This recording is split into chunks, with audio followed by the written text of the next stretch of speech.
Bonjour à tous, dans cette vidéo, je vais vous expliquer le temps de déplacement des salariés. Voilà, on se pose plein de questions sur cette manière de décompter ce temps de trajet qui va partir donc du domicile du salarié vers son entreprise. Et si on essayait d'y voir plus clair pour bien comprendre les règles qui s'appliquent dans ce cas de figure. Alors, avant de rentrer dans le vif du sujet, reprenons un peu l'historique sur cet éternel casse-tête. Déjà, sachez qu'avant 2005, le Code du travail était muet à ce sujet. Et la jurisprudence était donc très abondante puisqu'il n'y avait rien dans le Code. Et puis en 2005, le législateur est intervenu en insérant des nouvelles dispositions dans le Code du travail. Et il a choisi de ne pas totalement s'aligner sur la position qui avait été prise par la jurisprudence de la Cour de cassation. Alors, précision importante, le texte présente encore de nombreuses notions à préciser et la jurisprudence va continuer à évoluer sur ce sujet. Mais revenons au texte. Toutes les subtilités ne rentrent pas dans ce détail. L'idée là, c'est que je vous explique concrètement comment calculer donc ce temps de déplacement pour les salariés qui ne sont pas des salariés itinérants. Alors pourquoi j'exclus les salariés itinérants ? Parce que eux, ils sont sur d'autres dispositifs qu'on expliquera dans d'autres vidéos.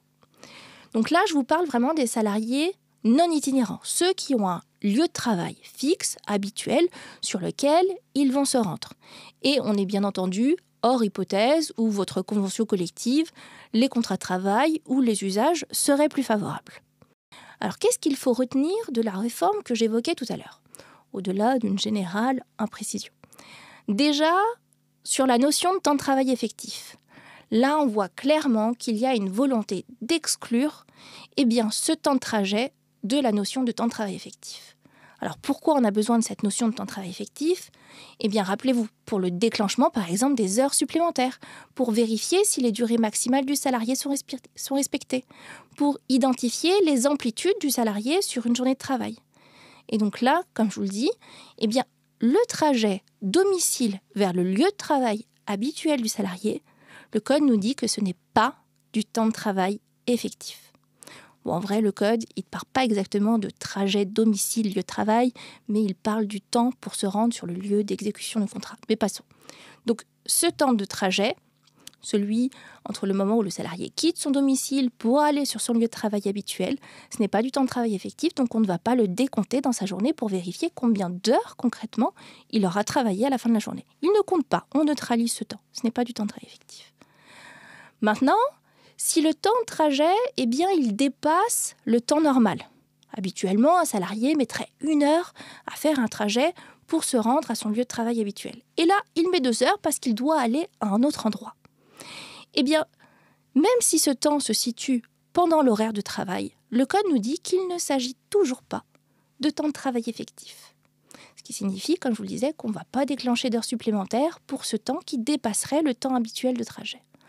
En revanche, qu'est-ce que nous dit le législateur ? C'est que si ce temps de trajet qui va dépasser le temps normal de trajet du salarié pour se rendre sur son lieu habituel de travail, dans ce cas-là, ce temps de trajet va donner lieu à des contreparties. Des contreparties qui peuvent être en repos ou en argent et qui sont à fixer par accord ou de manière unilatérale après consultation du CSE le cas échéant.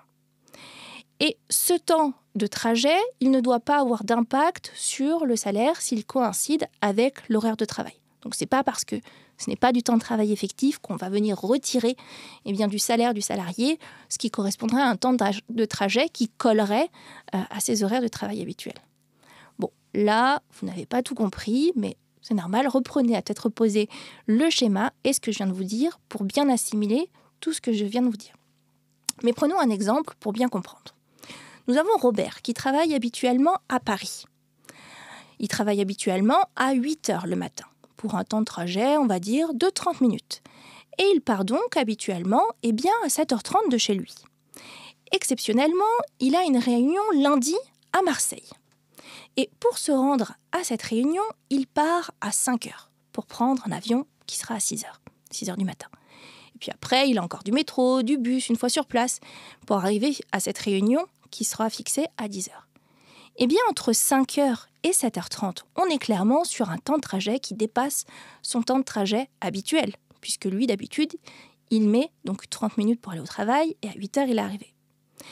Ce n'est pas du temps de travail effectif, mais ça donne lieu à compensation financière ou en repos. Donc le temps entre 5h et 7h30, on est clairement sur l'hypothèse où il va falloir accorder une contrepartie. En revanche, pour le temps qui est entre 8h et 10h, 8h c'est son horaire habituel de travail. Et bien là, le temps de trajet compris dans son horaire normal de travail, il ne constitue pas en soi du temps de trajet effectif, mais on ne va pas venir le retirer. Donc il n'a pas d'impact sur son salaire. Donc ce temps, il sera bien rémunéré. On ne va pas lui retirer 2 heures de trajet car il est dans les transports. Mais on est effectivement sur un trajet qui va dépasser son trajet habituel. Et la réforme, sachez-le, elle n'évoque pas la question des temps de trajet entre 2 lieux professionnels.